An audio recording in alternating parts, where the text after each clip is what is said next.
টানা অষ্টম দিনের মতো প্রতিবাদ সমাবেশ এবং অবস্থান কর্মসূচি পালন করে যাচ্ছেন পল্লী বিদ্যুৎ সমিতির কর্মকর্তা কর্মচারীরা। রোদে পুড়ে বৃষ্টিতে ভিজেও তারা থেমে নেই, চালিয়ে যাচ্ছেন আন্দোলন। ৭ দফা দাবিতে কেন্দ্রীয় শহীদ মিনারে অবস্থান কর্মসূচি পালন করছেন দেশের ৮০টি পল্লী বিদ্যুৎ সমিতির কর্মকর্তা কর্মচারীরা।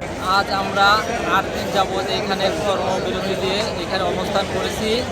আমাদের ৭ দফা দাবি না মানা পর্যন্ত আমরা এখান থেকে ত্যাগ করব না। আচ্ছা, আপনাদেরকে যতটুকু জানি আমরা, দৈনিক মজুরি ভিত্তিতে আপনাদের বেতন দেওয়া হয়। তো আপনারা যে আজকে ৮ দিনের মতো এখানে অবস্থান করছেন, এই ৮ দিনের বেতন তো পাবেন না? না, আমরা এই ৮ দিনের বেতন পাবো না। এবং আমরা যে গ্রামীণ জনগোষ্ঠীকে বিদ্যুৎ সেবায় নিয়োজিত আছে এই দৈনিক মজুরি ভিত্তিতে, আমরা খুঁটির উপর পর্যন্ত ঝুলে মরে গেলেও, আমাদের মৃত্যুবরণ করলেও আমাদের কোনো পিবিএস বা আরবি থেকে কোনো একটা টাকাও প্রদান করা হয় না। এবং আমরা নিজস্ব অর্থ বহনে ওই খুঁটির উপর যে কর্মী আমরা নিহত হয় তাদেরকে টাকা দিয়ে তাদের পরিবারকে সাহায্য সহযোগিতা করে থাকি। আচ্ছা, গতকাল কয়েকটা রাজনৈতিক দলের আপনাদের সাথে সংহতি জানানোর কথা ছিল। কোন কোন রাজনৈতিক দল এসেছিল এবং তারা কি বলেছে?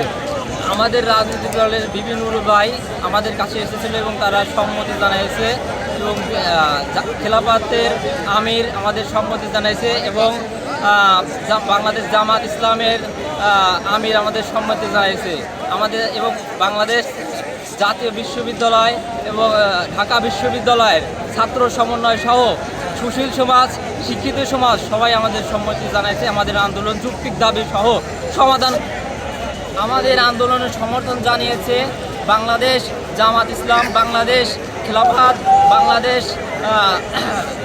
ছাত্রদল, ঢাকা বিশ্ববিদ্যালয় এবং বাংলাদেশের শিক্ষিত সমাজ, সুশীল সমাজ সহ বাংলাদেশের ছাত্র সমাজ, দেশের রাষ্ট্রীয় মানুষ সবাই আমাদের আন্দোলন ৭ দফা আন্দোলন সমর্থন জানিয়ে একসাথে ঐকমত্যে কাজ করার জন্য আরবি পিবিএস একীভূত করার জন্য।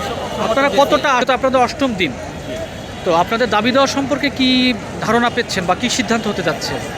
সিদ্ধান্ত আমাদের পুরো কর্মকর্তা যারা আছে তাদের সাথে মিটিং হচ্ছে, তাদের সাথে জানাচ্ছে। এখন সঠিকভাবে আমরা কোনো তথ্য এখনো পর্যন্ত পাইনি। তো আপনারা যে কর্মবিরতি দিয়ে এখানে এসেছেন আন্দোলনে, আপনাদের বিদ্যুৎ সেবা কি? আমাদের বিদ্যুৎ সেবা সব সচল আছে। সচল আছে? সচলার জন্য আমাদের লোক সবাই আছে। ওইখানে কতজন আছে আর আপনারা কতজন এসেছেন? যতটুকু প্রয়োজন ততটুকুই আছে। আমাদের ৭ দফা এখনও মেনে নেওয়া হয়নি। আমাদের সরকার মহল থেকে এ পর্যন্ত কোনো সুরাহা পাইনি আমরা। আমাদের কোনো আশ্বাস বা কেউ আমাদের সাথে যোগাযোগ করার চেষ্টা করেনি। আমরা এখনও ৭ দিন পার করেছি, অষ্টমতম দিনে আমরা এখনও আমাদের এই শহীদ মিনারে, কেন্দ্রীয় শহীদ মিনারে আমরা অবস্থান করছি। আমাদের দাবি মানতেই হবে। আমাদের সকলের চাওয়া, সকলের পাওয়া, এই দাবি আমাদের মানতেই হবে। আপনারা কত হাজার এখন পর্যন্ত উপস্থিত হয়েছেন? আমাদের কালকে উপস্থিত ছিল কমপক্ষে ৩৫,০০০। আজকে দুপুরে লাঞ্চের জন্য এখন লোক সমাগম কম দেখছেন। আমাদের আশা করি আর ১ থেকে ২ ঘন্টার ভিতরে আমাদের আজকেও প্রায় ৪০,০০০ পার হবে। আপনাদের যে ৮০টা অঞ্চল আছে, ৮০টা অঞ্চল নাকি ৬৪ জেলা থেকে আপনারা এসেছেন? আমাদের ৬৪টি জেলায় ৮০টি পল্লী বিদ্যুৎ সমিতি আছে। সেই পল্লী বিদ্যুৎ সমিতি, ৮০টি পল্লী বিদ্যুৎ সমিতি থেকে আমাদের প্রতিটা অফিস থেকে বিদ্যুৎ সেবা চালু রেখে, শুধু বিদ্যুৎ গ্রাহক সেবা চালু রেখে আমাদের সকল কর্মচারীবৃন্দ এখানে উপস্থিত হয়েছে। তার মানে আপনারা গ্রাহকদের কোনো প্রকার ভোগান্তি না দিয়ে বিদ্যুৎ সেবা চালু রেখে, আমাদের গ্রাহক ভোগান্তি যাতে না হয় এই জন্য গ্রাহক সেবা চালু রেখে আমাদের এখানে অবস্থান কর্মসূচি পালন করছি। আরও কতদিন করতে পারেন? আমাদের দাবি যে পর্যন্ত না মানা হবে সে পর্যন্ত আমরা এই শহীদ মিনার ত্যাগ করব না। আপনার কি মনে হচ্ছে সরকার আপনাদের দাবি মেনে নেবে? বিভিন্ন গণমাধ্যম, বিভিন্ন আপনাদের চ্যানেল যোগাযোগ করার চেষ্টা করেছে, তারা কোনো কিছু আমাদের আশ্বাস দেয়নি। সরকার মহল থেকে আমরা সেরকম কোনো রেসপন্স এখনো পাচ্ছি না।